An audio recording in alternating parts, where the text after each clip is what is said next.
the name of the Father, the Son, and the Holy Spirit, Christ is in our midst. He is and ever shall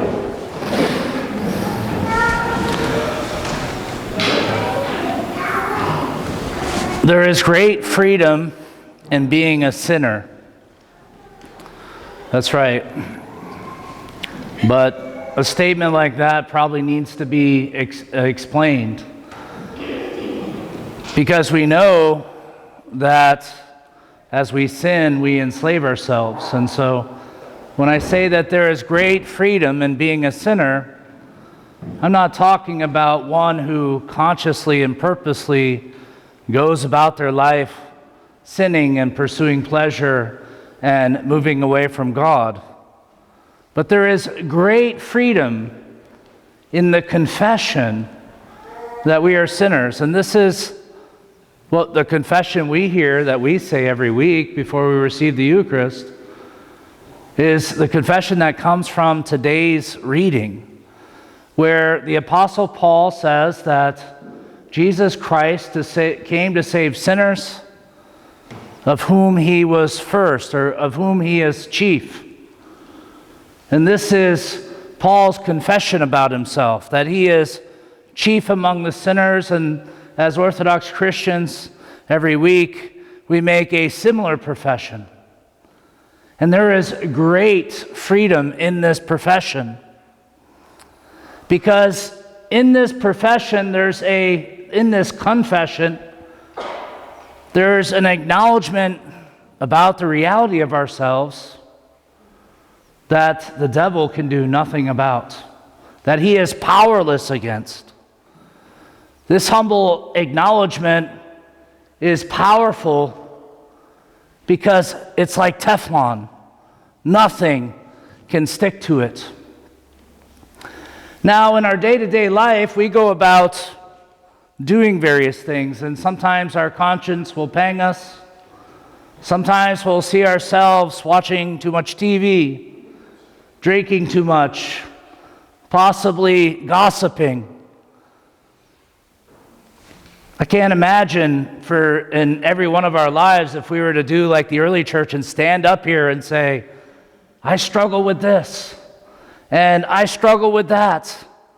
What wondrous great things we would hear from each other, and all the struggles that we have in this community, personally and corporately, as individuals, the things where we forget God, the things where we consciously, even though sometimes we know God would not have us to be the way we are, that we choose to be that way anyways. And those sins, every week we come together and we say, I am a sinner, I am the chief among sinners. Now, if our conscience pangs us, that's one thing. But the devil is there and he watches. And he sees everything that you do. And he wants to remind you of who you are. So the great accuser say, look at you. You're so weak. Here you are going to church, you hypocrite, you fool. This isn't working for you. And if you listen to the devil, you can get really hooked into that thought. Maybe the devil doesn't say you're weak. Maybe he says, look at all those fools around you. How they are all sinners. But somehow you are dedicated. I mean, you go to church and you pray in your prayer corner. Look at all of what you do. You sing in the choir. What about all these lazy fools around me? Perhaps the devil gets you stuck inside your own heart, condemning yourself, realizing that you will never add up, that you will never amount to anything, that you're nothing like St. John the Hut Dweller, whom we commemorate today. And you're nothing like St. Paul of Thebes, who fasted and prayed and obtained sainthood. Maybe the devil tells you you don't have a chance. And there's a great freedom to our confession that I am a chief among sinners, because it is like Teflon. Because when the devil makes his accusation, all you have to do is say, "That's right. That's right, devil. That's right. I'm a sinner. I'm probably the first among sinners. That's right, devil. I am weak.